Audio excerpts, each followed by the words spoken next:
오늘 특송은 나의 생명 드리리라는 찬송가의 조금 다른 버전을 영어 원문 가사와 함께 나누고자 합니다. 몇 주 전에 이렇게 헌금하는 시간에 이 찬송가를 불렀는데 그때 나의 손발을 드리니 민첩하게 해달라는 가사가 굉장히 인상적이어서 이렇게 특송을 준비하게 됐을 때 이 찬양이 가장 먼저 좀 생각이 났습니다. 그래서 영어 원문 가사를 좀 찾아봤는데요. 이렇게 번역을 하면서 좀 인상적이었던 부분들을 몇 가지 먼저 소개를 해드리자면 그 1절 가사를 한 번만 좀 두 장만 여기 일단 전체적으로는 계속 let이라는 이게 사역 동사라고 나오던데 그러니까 스스로 저희가 뭘 할 수 있는 게 아니고 예수님께서 나로 하게 해달라고 하는 표현이 계속 나와서 이렇게 번역을 하면서도 하겠습니다가 아니고 계속 해주세요 이렇게 번역하게 되는 단어들이 되게 좋았고요. 그래서 let이라는 단어가 계속 나와서 좋았던 것 같고요. 그 다음에 consecrate라는 단어는 되게 어려운 단어던데 이게 1절 가사에 제일 처음에 나와서 찾아보니까 이렇게 좀 종교적인 그런 단어인 것 같아요. 근데 그 중에 특별히 성별하다라는 뜻도 있었는데 그게 이제 거룩하게 구별하여 두고 거룩한 목적이나 사람이나 사물을 특별히 구별하는 것이라고 되어 있어서 정말 복음 안에 우리의 정체성을 짧지만 잘 표현해 준 가사라고 생각이 들었고요.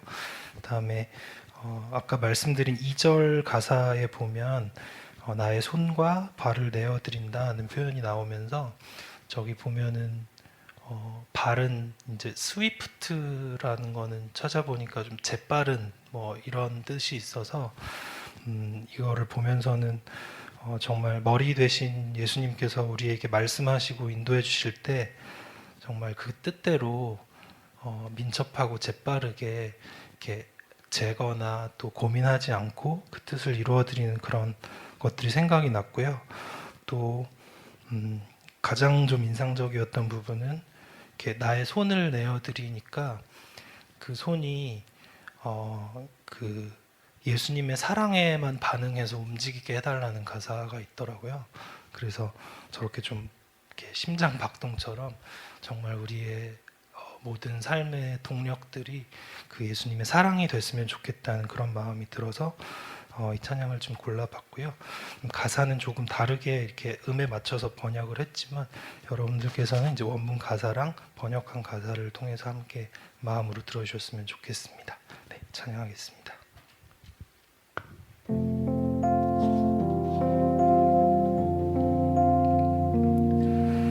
나의 생명 드리니 거룩하게 하소서 모든 순간 맡기니 인도받게 하소서 순종하게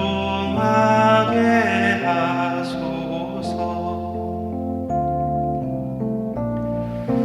나의 발을 들이니 민첩하게 하소서 나의 손을 맡기니 사랑만 있으소서 사랑만 있으소서 나의 음성 들이니 찬양하게 하소서 나의 입을 맡기니 주님 말씀하소서 주여 말씀하소서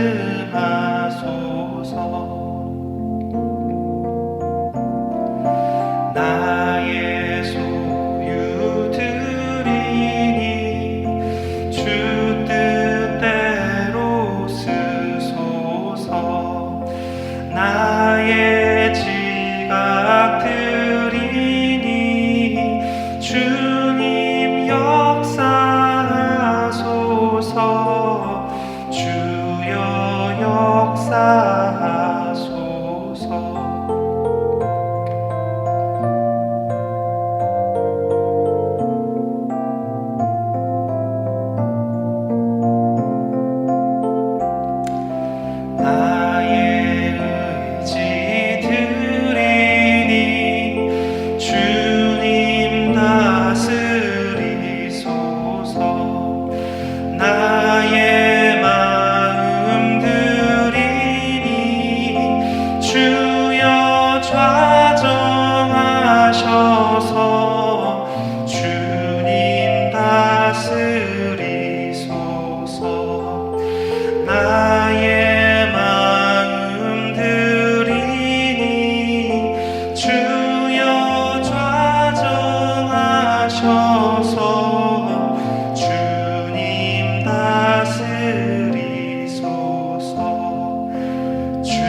오늘 함께 하실 성경은 골로새서 1장 13절에서 23절까지입니다.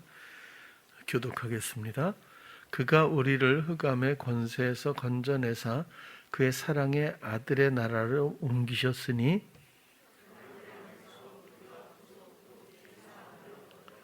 그는 보이지 아니하시는 하나님의 형상이요 모든 창조물보다 먼저 나신 자니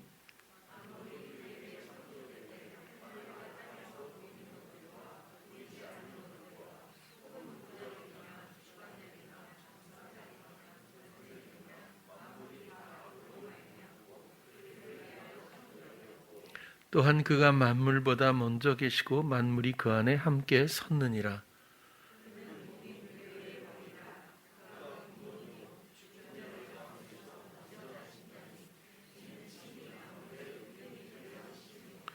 아버지께서는 모든 충만으로 예수 안에 거하게 하시고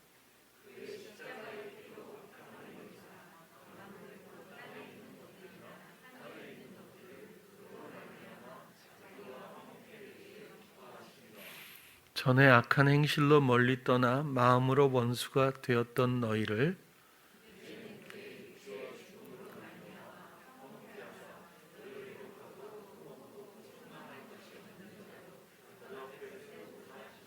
함께 만일 너희가 믿음에 거하고 터 위에 굳게 서서 너희 들은 바 복음의 소망에서 흔들리지 아니하면 그리하리라. 이 복음은 천하 만민에게 전파된 바요 나 바울은 이 복음의 일꾼이 되었노라. 아멘. 오늘은 곽효도 집사님이 1인 다역을 찬양 인도서부터 대표기도 특송까지 전부 오늘은 그런 인도하심이 있었던 것 같은데 아무튼 고백한 대로 그 마음에 또 감동이 있어서 이 찬양을 골랐을 것이고 또 특별히 오늘 공부하듯이 친절하게 알려주어서 더 이해하는 데 도움이 되었다고 생각이 들고요. 그리고 우리가 번역되어 부르는 것보다 훨씬 복음의 선명성을 가지고 또 깊은 뜻이 있다는 것도 그리고 그 복음의 내용들을 우리가 풀어서 이렇게 설명을 들을 때마다 또 알게 될 때마다 그동안 우리가 나누었던 복음의 본질과 일치한다는 것 그리고 또 그런 어떤 실제적인 어떤 이해가 함께 공감된다는 것이 감사합니다. 오늘 좋은 찬양 또 복음의 찬양 내용을 듣고 감사하는 마음 가운데서 또 복음의 소망이라고 하는 제목으로 함께 나누도록 하겠습니다. 아시는 바와 같이 13절, 14절은 몇 번 다루었던 우리가 잘 익히 아는 구절이지요. 그가 우리를 흑암의 권세에서 건져내사 그의 사랑의 아들의 나라로 옮기셨으니 그 아들 안에서 우리가 구속 곧 죄사함을 얻었도다. 간단한 설명이지만 사실은 엄청난 의미를 이곳에 담고 있습니다. 무엇보다도 어떤 사람도 예외 없이 모두가 흑암의 권세 가운데 있었습니다. 그 흑암의 권세라고 하는 환경과 영향력을 인지하지 못했을 뿐이지 어떤 사람도 피할 수가 없이 처음부터 모두가 흑암의 권세로부터 우리가 건져냄을 받는 과정 가운데 있었다고 하는 것. 그의 결국 사랑의 아들의 나라로 옮기셨다. 왜 하나님의 나라라고 꼭 그러지 않고 사랑의 아들의 나라로 옮겼다고 말을 했을까? 특별히 바울이 이렇게 말한 것은 그 이후 14절부터 쭉 23절 또 그 이후까지라도 그 아들 사랑으로 시작하고 사랑의 본체이신 하나님의 모든 소망에 응집된 열매인 그리스도로 말미암은 이 모든 일들에 대해서 설명하기 위해서인지도 모릅니다. 성경도 보면 한 영혼의 영적인 구원의 과정을 담고 있다 그렇게 보여집니다. 그래서 사단과의 패역한 배반, 배신 이런 것들로 성경은 창조 이후에 에덴에서의 사건을 시작으로 해서 결국 하나님이 구원하시겠다는 약속, 영원한 생명의 약속, 그 이후에 430년간의 애굽에서부터 모든 영혼들의 그 경로가 과정들이 비유되고 있다고 보여집니다. 애굽은 누차 말씀드리지만 세상을 의미하고 또 중요한 것은 노예라고 하는 신분, 묶여 있다고 하는 것. 어느 누구도 저를 포함해서 묶여 있지 않은 사람은 없습니다. 사단이 묶어놓지 않은 인생이 없습니다. 그것을 잘 모를 뿐이죠. 그 묶인 것 가운데서 그냥 아무 때나가 아니라 430년이라고 하는 하나님이 전혀 간섭조차 하지 않았던 말씀이 없는 세상, 오직 사단판이었던, 그리고 사단과 부리는 자와 또 부림을 당하는 노예의 신분만이 있었던 그 긴 시간이 지나고, 그리고 하나님의 때가 되어, 그리고 울부짖음이 하나님의 귀에 이제 들릴 때쯤, 그때 비로소 모세라고 하는 율법이 초등교사가 나타나게 되고 하나님의 명령에 따라서 이들을 구출하게 됩니다. 이 묶여 있다고 하는 주제로 보면 한 사람 한 사람들의 마음과 삶과 모든 지각, 모든 감각들이 상당히 심각하게들 묶여 있는데, 묶여 있다고 하는 어떤 의미를 조금 다른 측면에서 보면 벗어나지 못한 그 어떤 것이라고 생각이 드는데요. 아까도 찬양에서 그렇지만 자신의 판단, 자신의 시도가 먼저 그렇게 시도되기 전에 그런 틈을 주지 않고, 그렇죠. 그게 굉장히 중요한 것 같아요. 여기서는 단순히 민첩 이렇게 얘기를 하지만 정말 우리가 사단이 그렇게 빠르게 언제나 새치기 한다고 말씀을 드렸는데, 우리의 마음을 또 사로잡아 뭔가 충동하기 전에 이미 우리는 주님의 것이 되어 있어야 하고, 또 주님과의 모든 관계, 우리는 주님을 듣고 주님과의 그 모든 관계에서 그 어느 것도 틈타지 않도록 자신의 마음을 지킬 필요가 있는 것 같습니다. 여전히 저는 처음부터 지금까지 하나님께서 이곳에 부르셔서 하나님께서 분부하신 모든 일들을 사실 인도받으며 감당하면서 살펴보면 모두가 묶여있는 것을 알려주고, 그 묶임에서 스스로의 선택으로 자기 죽음, 홍해를 건널 수 있도록 세례, 마음의 단절, 마음의 할례를 받을 수 있도록 자각시켜주고 또 응원했던 시간이었다고 생각이 듭니다. 그럼에도 불구하고 아직도 사랑의 아들의 나라에 안착하지 못한 그런 모습들을 많이 봅니다. 어느 때는 사실 인간적으로는, 인간적 논리에서 보면 절망스러울 때도 있습니다. 이게 안 되는 건가라는 생각을 왜 하지 않겠어요? 그러나 되고 안 되고는 사람의 영역이 아닙니다. 그리고 제가 볼 때는 사람을 외모로 그 사람을 전부 판단할 수 없는 것처럼 습관이 남아있다고 해서 그것이 안 되는 거라고 그렇게 여길 필요는 없다고 봅니다. 저는 응원하는 또 가르치는 측면에서 몰아칠 때도 있고 또 혹은 반복해서 이야기할 때도 있고 뭐 여러 가지 그렇게 하지만 사실은 하나님과의 관계에서 본다면 그 사람의 마음의 중심과 하나님의 관계일 뿐입니다. 지금은 속임의 충동에 연약함으로 인해서 반응할 수밖에 없는 관계로 마음의 슬픔으로 또 넘어질 수밖에 없겠지만 결코 그 영혼이 원해서 그런 일을 하고 있는 것이 아닐 겁니다.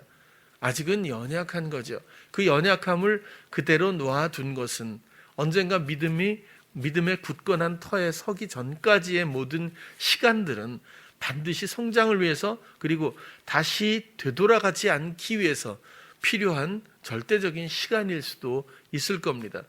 저는 제가 다 이해하지 못한다고 해도 한 영혼에 대한 하나님의 사랑은 확고하고 확실하고 그리고 언젠가 하나님의 때에 믿음의 터에 굳건히 서서 복음의 소망, 이 소망이라는 말도 사실은 기대, 확신이라고 하는 그런 뜻이 있는데 이 복음의 확신 가운데 하나님이 나를 사랑해서 예수 그리스도로 말미암아 나를 위해 이루신 모든 실제적인 그 실상들에 대한 확신과 기대를 가지고 굳건히 사랑의 헌신을 기뻐하는 그런 때가 반드시 오리라고 봅니다. 그때가 좀 늦는다고 해도 그것을 안타깝게만 생각할 필요는 없다는 거죠. 그것조차 부추김이나 충동일 수도 있기 때문에 그렇습니다. 우리는 통로지, 우리는 나무가 아니고 우리는 주인이 아니죠. 우리는 그저 맡겨주신 일을 감당할 때 합력하여 그분의 뜻을 이루게 될 줄로 그렇게 믿고 그리고 성심을 다하는 순종의 마음 뿐입니다. 모두가 묶여 있다는 것은 뭐 구태여 살펴보지 않아도 또 보면 볼수록 끝없이 파면 또 파고 파면 또 나올 수밖에 없는 그런 것처럼 우리의 묶임의 유형들은 정말 끝이 없다고 보고 끝나지도 않을 일이라고 봅니다. 해결이 불가능하다는 거죠. 무언가 묶여 있는 것 같아서 그것을 해소하려고 내가 기도한다고 해도 혹은 그것이 좀 변화되고 그런 어떤 습관적인 문제라든지 또 결함처럼 보이는 이런 것들이 개선된다고 해도 이미 다른 묶임이 난이도가 높은 묶임이 이미 기다리고 있고 나는 이미 묶여 있다는 것조차 또 자각하지 못한 채로 점점 심화될 뿐이라고도 보여집니다. 사단은 결코 쉬는 법이 없는 것 같아요. 모두가 묶인 데서부터 출발한다고 하는 것은 정말 이것은 대단한 하나의 진리이자 원리인 것 같아요. 우리가 묶여보지 않고서 어떻게 자유를 알 수 있겠어요? 우리가 줄여보지 않고 어떻게 풍요를 알 수 있겠습니까?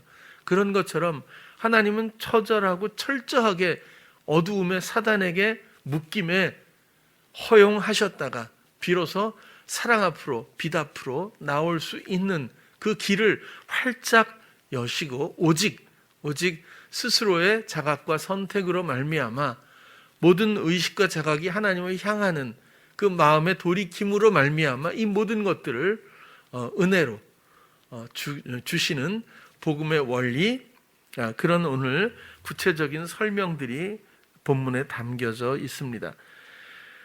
홍해라고 하는 것도 그저 바다가 갈라졌다는 기적이 아니라 우리가 그 이전에 노예의 삶, 묶였던 삶을 과연 그 관계를 청산하고 내 마음에 원하는 시도하던 또 혹은 속성이 되어버린 노예 근성과 같은 사고방식과 생활방식들, 이런 모든 세상에 야합했던 이 모든 관계들을 단절하고 하나님을 향해서 내 마음이 나아가느냐 하는 선택이 이스라엘 백성들에게 주어졌던 홍해의 의미라고도 생각을 합니다. 그래서 홍해는 여전히 이전의 죽음, 혹은 마음의 할례, 세례, 이렇게 표현을 하고 있죠.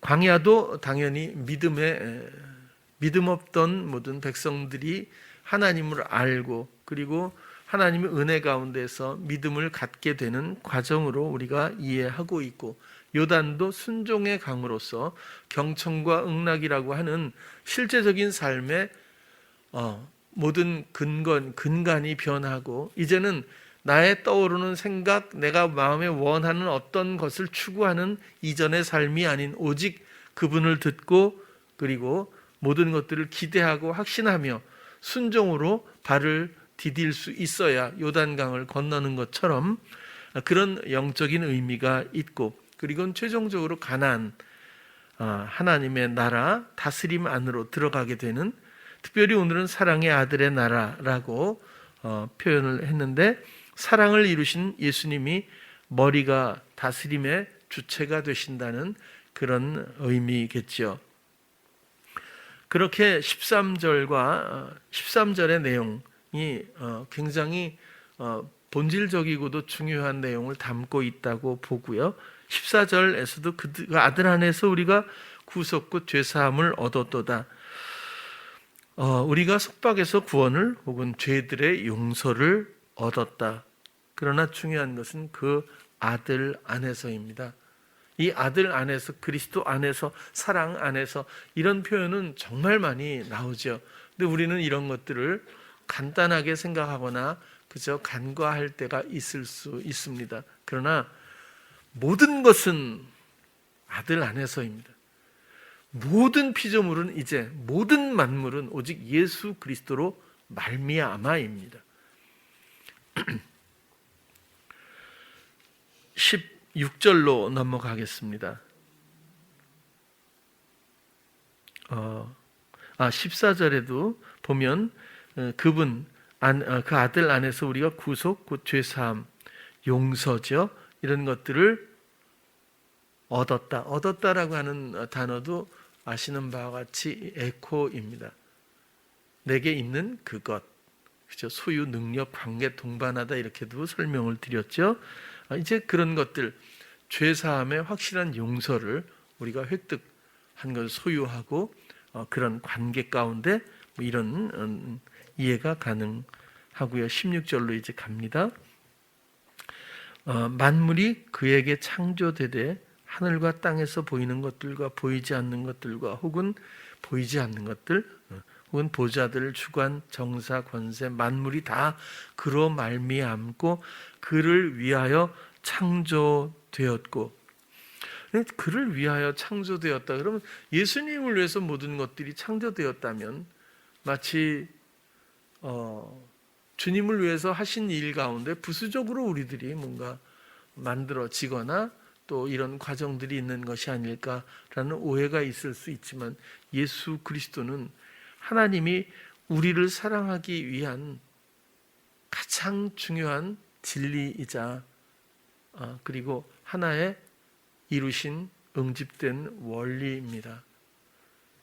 예수 그리스도로 말미암아 우리를 구원하고 영원한 사랑에 함께 거해서 하나님이 우리와 원하시는 것은 화목이죠. 그 관계로서 우리를 지으시고 우리를 구원하시기 위해서 예수 그리스도가 계신 거죠.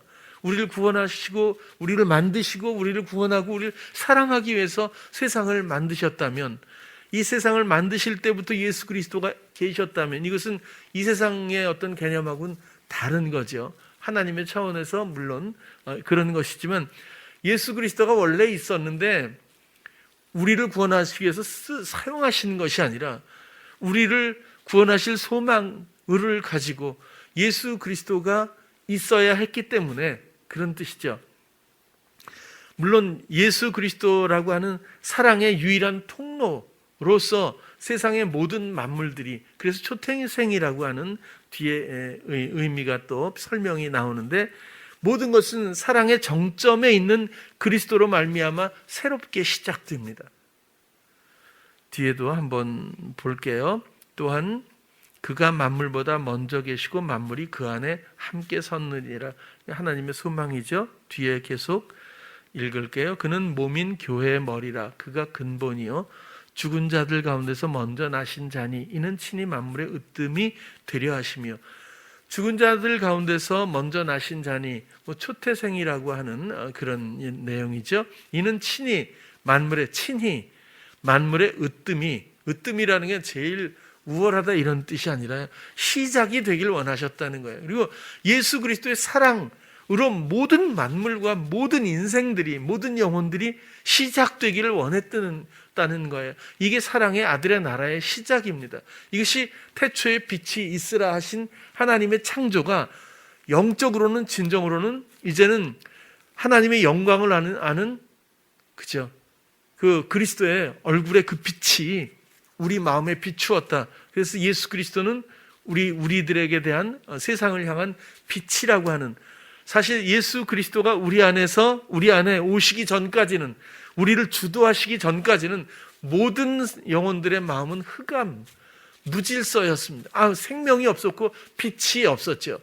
그러나 진정 하나님이 원하셨던 빛은 세상의 태양이 아니라 우리 흑암과 같았던 무질서한 우리 마음, 그리고 사단판이었던 노예의 신분으로서 어떤 희망도 없고 어떤 선한 것도 발견할 수 없는 이 절망 가운데에서 비추신 예수 그리스도라고 하는 빛. 그래서 그렇게 모든 만물의 으뜸, 시작이 되시길 위했던 소망을 설명하고 있습니다. 아버지께서는 모든 충만으로 예수 안에 거하게 하시고 그는 몸인 교회의 머리라. 그가 근본이요. 이 말씀도 정말 중요하지요.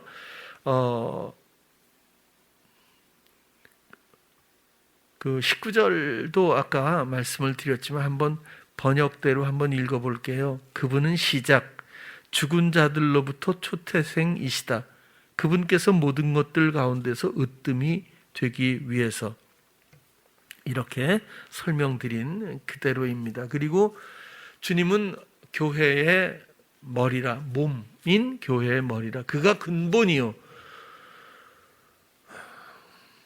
초태생이신데 생명을 유일하게 받으신 첫 번째 분이시고 다른 사람들의 생명이 되길 원하는 하나님의 소망을 이루신 분이고 그분을 마음에 모시어 드리고 이제 내 생각이 끼어들 틈이 없이 아까 이야기한 아까 찬양 가운데 있던 나의 의지, 나의 마음, 나의 입술, 나의 모든 생각, 모든 것이 오직 예수 그리스도가 나의 근본이 되시도록 내어드릴 수 있다면, 사랑 때문에, 그렇다면 우리는 그분의 지체가 되고 그분은 우리의 머리가 되고 이것이 몸된 교회라고 설명을 드렸습니다. 21절도 한번 가볼게요. 그의 십자가의 피로 화평을 이루사 만물 곧 땅에 있는 것들이나 하늘에 있는 것들을 그로 말미암아 자기와 화목해 되기를 기뻐하심이라. 전에 악한 행실로 멀리 떠나 마음으로 원수가 되었던 너희를.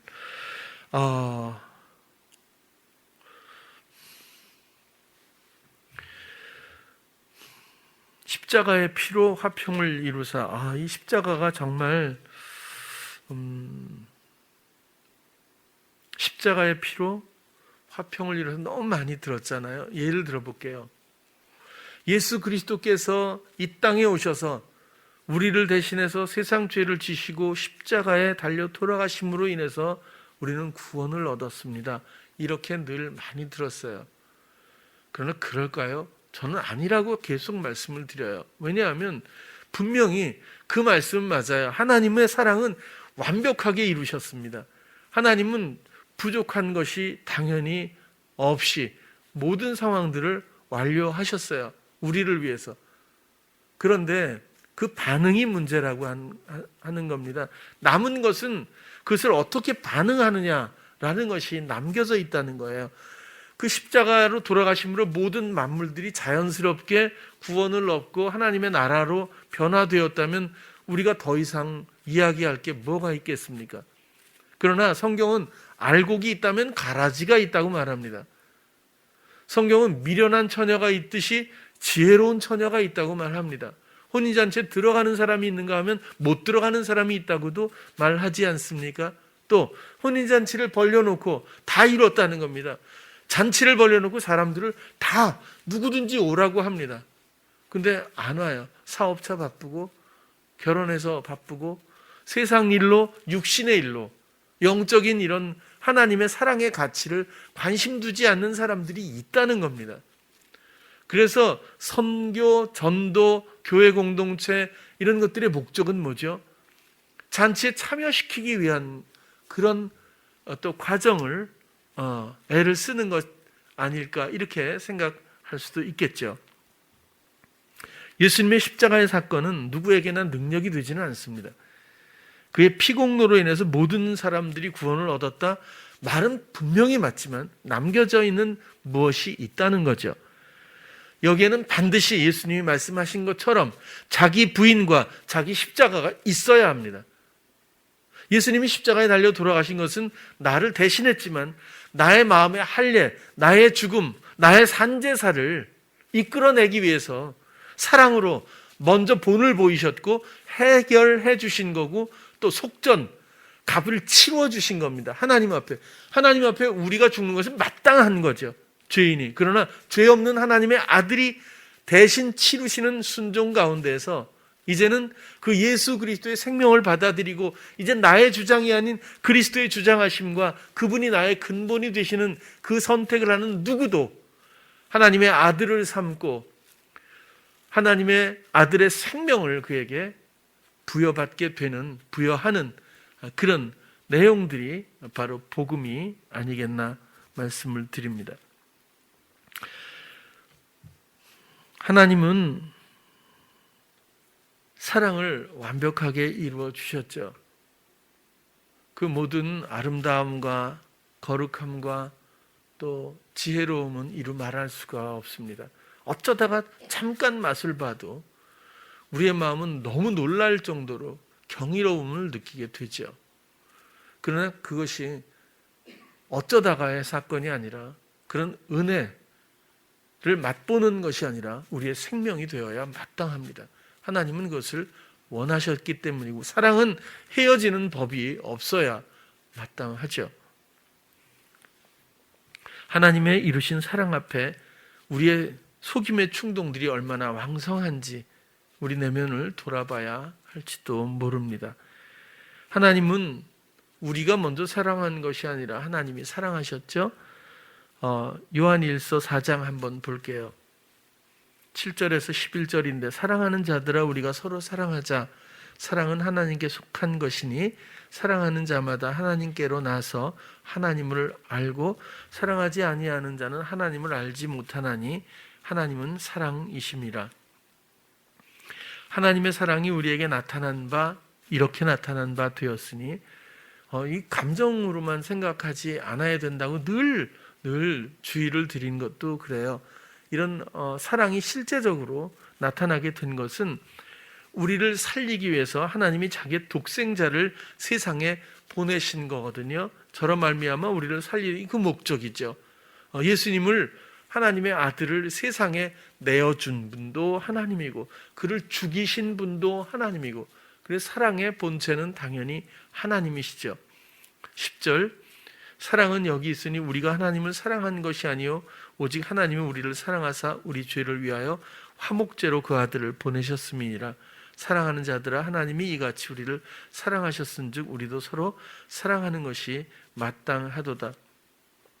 이 사랑은요 우리가 또 감정적으로 호감을 갖고 친절하자 이런 얘기가 아니고요. 이 아가페라고 하는 것은 오직 사랑이신 예수 그리스도, 사랑이신 하나님이 예수 그리스도가 우리 안에서 하시는 모든 일들이 사랑입니다. 그분의 하시는 모든 일들을 우리가 순종할 때에 우리가 사랑할 수 있다고 보여집니다. 만약에 우리가 서로 사랑하는 것이 마땅해서 사랑하자 하고 내가 무언가 사랑을 정의하고 시도하고 있다면 그것은 성경이 말하는 아가페의 사랑과는 거리가 당연히 있겠죠. 예수님이 십자가에 죽으신 것은 자신의 문제, 자신의 죄 때문이 아니라 세상의 죄, 사람들의 죄, 나의 죄 때문입니다. 정작 십자가에 달려야 할 사람들은 하나님을 버리고 사단과 함께 하나님의 뜻에 어긋난 삶을 영위하던 사람들이죠.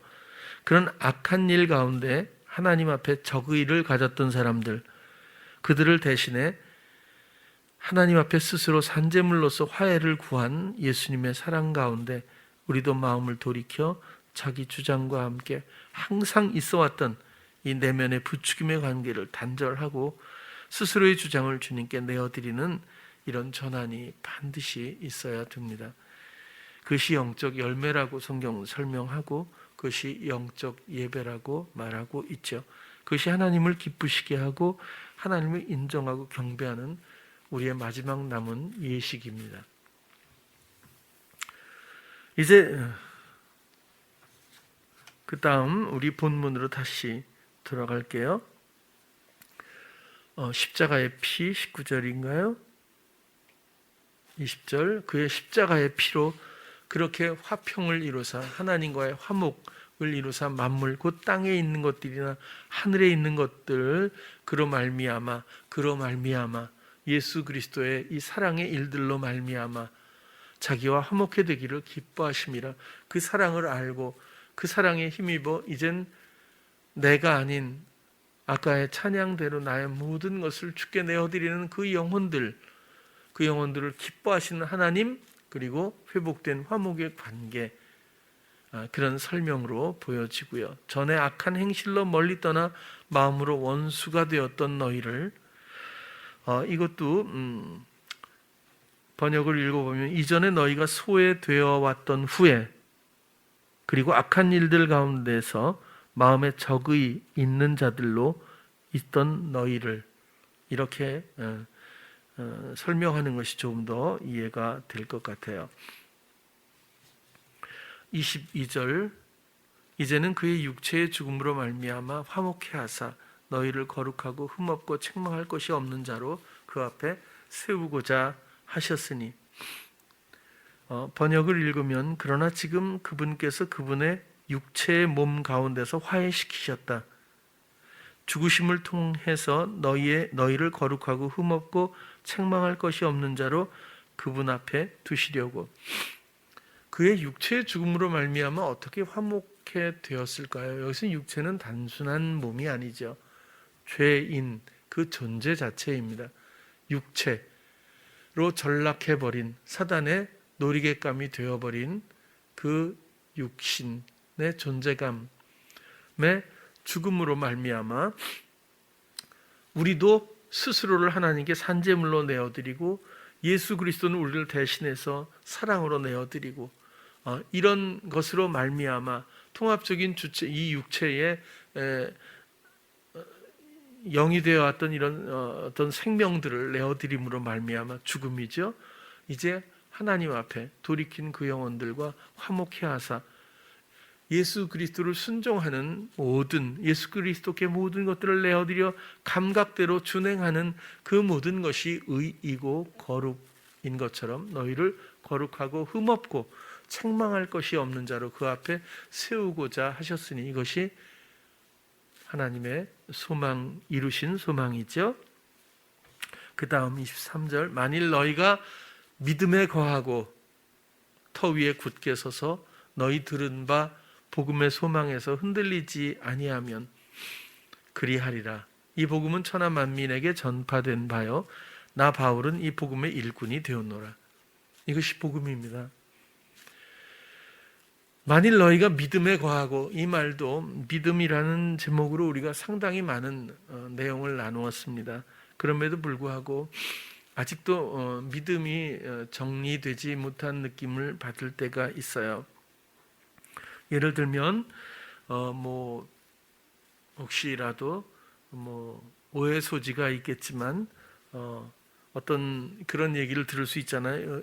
예수를 믿으면 사업이 잘 됩니다, 이런 얘기를 하면 또 약간 오해 소지가 있을 수 있는 것 같아요. 예수를 믿으면 질병이 낫습니다, 이렇게 얘기를 하는 경우도 있을 수 있어요. 그러나 무엇 때문에 예수를 믿는다고 하는 것 자체가 구도가 정말 잘못된 거죠. 무엇 때문에 사랑한다는 것은 사랑이 이미 아니지 않겠나 싶어요. 예를 들어서 예수를 믿으면 사업이 잘 된다라고 하는 것은 이건 믿음이라고 보기가 좀 어려운 것 같아요. 그렇게 되면 사업을 위해서 예수를 믿는 상황이 되기 때문이고, 건강을 위해서 예수를 믿는 것이 되기 때문이고, 이런 것은 거의 종교성에 가까울 뿐이지 않을까, 그런 생각 때문에 그래요. 믿음은 예수 그리스도에 대한 것입니다. 믿음은 예수 그리스도가 나의 머리가 되신다는 것을 믿어야 하지 않겠나, 그렇게 싶어요. 정말 우리의 웬만한 믿음이 아니고서는, 우리가 웬만큼 굳건한 터 위에 서지 않고서는 우리의 마음과 생각을 여지없이 유린당하고 또다시 빼앗깁니다. 우리의 연약함은 끝이 없어서 우리가 어디서부터 어디까지 유린당하고, 우리가 어디서부터 어디까지 끌려가고, 우리가 어디서부터 어디까지 노예처럼 또다시 이전의 삶으로 돌아가 있는지를 자각하지 못합니다. 우리가 우리의 마음을 온전히 주께 드려서 주님이 나를 주장하시는 그 관계가 손상되지만 않는다면 사단은 우리에게 더 이상 관계할 것이 없죠. 그래서라도 우리의 모든 것은 예수님이고 예수 그리스도로 말미암을 수밖에 없다는 설명이 그렇게 이해가 됩니다.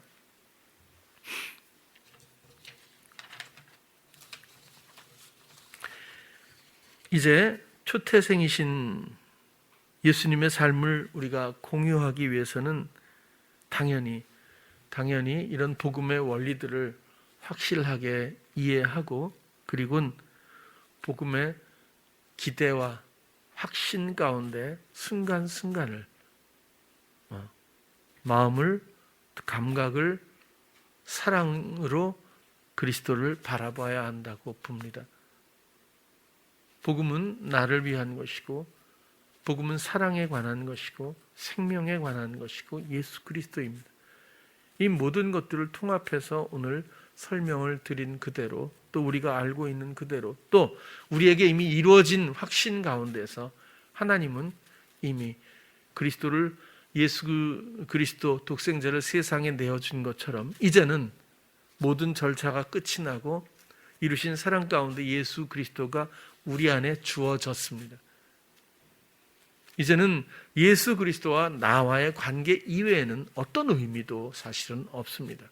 우리가 소중하게 여기는 가족들조차 이 땅에서 기거하는 동안에 배역일 뿐입니다. 우리가 소중하게 여기는 세상의 그 어떤 것도 허구일 뿐이고, 또 한시적으로 잠시 있다가 사라지는 것들 뿐입니다. 이 세상에 이런 무대로 되어 있는 이 과정들은, 인생이라고 하는 과정들은 오직 영적으로 예수 그리스도를 만나 그리스도께서 사랑으로 이루신 나의 생명을 만나고, 그리고 그것을 누려 하나님의 기쁨이 되는 과정일 뿐입니다. 주님을 바라본다는 것, 그것을 한번 어떻게 설명을 해야 할까 하고 찬양을 시를 쓸 때 그런 고민은 아니지만 접근을 해본 적이 있어요. 그래서 4가지로 정리를 했는데 세 번째 걸 잊어버렸어요. 첫 번째 게 주님을 바라본다는 건 내 모든 생각이 주를 향한다는 것, 주님을 바라본다는 건 내 모든 마음을 주께 드린다는 것, 주님을 바라본다는 것, 건 세 번째는 잊어버렸고, 주님을 바라본다는 건 주님만이 나의 전부라는 것, 그렇게 생각을 해본 적이 있어요. 그런데 내 모든 생각이 주를 향할 수 있는 건지, 내 모든 마음을 정말 기쁘게 주께 드리고 있는 건지, 왜 우리는 또 방심에 빠지고 우리는 또 게으름에 늪에 스스로 들어갈 수밖에 없는 건지, 우리의 진지함은 어디 있고 우리의 진실한 마음은 어디 있는 건지 우리가 돌아보지 않을 수가 없습니다. 부추김의 생각, 여러분, 사기꾼은요, 늘 말씀드리지만 다 아는 걸 어떻게 사기치겠어요? 제가 그럴듯하니까 사기가 되는 거겠죠. 그런 것처럼 부추김의 생각은 내가 잘 알아차리지 못하는데 참 큰 문제가 있어요. 적과 악을 구별하지 못하면 100번 질 수밖에 없지 않습니까? 사단은 그렇게 늘 이겨왔고요. 분별력을 달라고. 그리고 그 분별력보다 더 우선되어야 하는 것은 나의 모든 감각이 오직 주님을 향할 수밖에 없는 사랑에 빠지는 것. 그 사랑이 나를 지킨다고 생각이 들고요. 그리고 내 마음 주께 드려서 오직 나를 지키시고 다시는 돌아가지 않도록, 내 마음 빼앗기지 않도록 사랑으로 나를 언제든지 인도해 주세요. 그리고 당신의 사랑의 충만함으로 더 이상의 어떤 것도 나를 침범하지 않도록 도와주세요 라고 하는 주님과의 실제적인 관계입니다. 개념적인 관계가 아니라 모든 순간에 실상의 관계, 그런 생명, 그런 동반이 항상 있기를 바랍니다. 예수님이 머리가 되신다는 것은 구조에서 끝나지 않습니다. 예수님이 정말 내 머리가 되실 때에 경이로움은 이루 말할 수가 없습니다. 그분이 나만을 향한 사랑에 계획하시고 예비하시고 시도하시는 모든 일들은 감동이라는 말로도 표현할 수 없습니다. 세상이 알지 못하는 기쁨이라는 정도의 설명밖에는 할 수 없는 기쁨이 샘이 터져서 나오듯이 감당할 수 없는 그 지혜와 지식과 나를 위한 헌신의 모든 일들이 우리 안에 있습니다. 그 반석이 깨어져야 샘물이 나오듯이 그리스도를 가두어 놓지 않기를 바랍니다. 우리의 무감각으로 그분이 없는 듯 또 그렇게 끌려가지 않기를 바랍니다.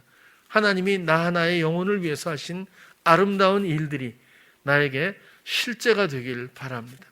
이 땅에서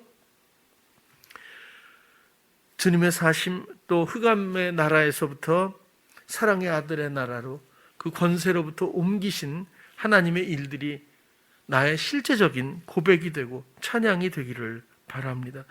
초태생의 그 생명이 우리 모두의 생명이 되고 오직 한 분 머리 되신 예수 그리스도의 그 모든 다스림의 행보가 우리에게 늘 증거되기를 소망합니다. 그런 찬양교회 성도님들 모두 되시기를 축원드립니다. 기도하겠습니다. 사랑해 주님, 우린 모두가 너무 연약하고 어리석어서 묶여있던 그곳에서부터 출발했습니다. 우리의 마음의 단절 가운데 또 사단에 대한 분별과 주님을 향한 사랑의 의지 가운데 이제 주님과 함께 동행하기를 소망합니다. 우리를 위해서 태초 이전부터 세상을 지으시기 전부터 그 사랑의 소망으로 이 모든 일들을 우리 안에 이루신 하나님 앞에 경배를 드리고 찬양을 드리며 감사로 마음을 사랑으로 드리기를 원합니다. 우리를 붙드시고 우리를 인도하시고 우리를 다스려 주시옵소서. 예수님 이름으로 기도드렸습니다. 아멘. 우리가 갖고 있는 미자립 교회 참 모두가 마음으로 어떤 액수를 떠나서라도 정말 순수한 마음으로 이해해 주시고 또 동참해 주셔서 너무 감사를 드립니다. 지금도 계속해서 지난주도 또 한 교회 가서 또 사모님이 또 수술을 해야 되는 그런 한 목사님이신데 부천에 교회 운영도 물론 그렇고 자녀 교육도 수입이 전혀 없는 상황이라 제가 알기로는 아마 새벽 배송 쿠팡을 하시는 것 같아요. 근데 다니면서도 복음을 전한다고 그런 이야기를 하는데 아무튼 사모님이 또 수술을 해야 되는 상황이라서 또 찾아가서 말씀을 나누고 전달하고 그러고 왔습니다. 이렇게 좀 복음을 위해서 애쓰는 많은 분들에게 우리가 도움이 될 수 있다는 것만 해도 참 행복한 일이 아닐까라고 싶고요.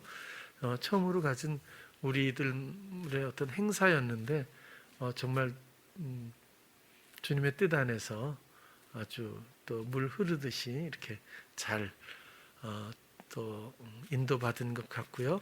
진짜 많은 분들이, 많은 목사님들, 사모님들이 지금도 문자가 올 정도로 너무너무 그 행복감이 아직 떨어지지 않고 있는 것 같아요. 근데 또 앞으로 조금 더 남은 일이 있겠지만 예상보다 예상이 좀 초라했는지 예상보다 많은 어떤 도움과 또 물질과 또 이런 그런 모이게 됐어요. 그래서 감사하고 또 이렇게 마음을 모아주신 여러분들께 감사하고 또 사실은 주님을 위해서 주님께 드린 일이니까 또 그런 보응이 또 있기를 바랍니다.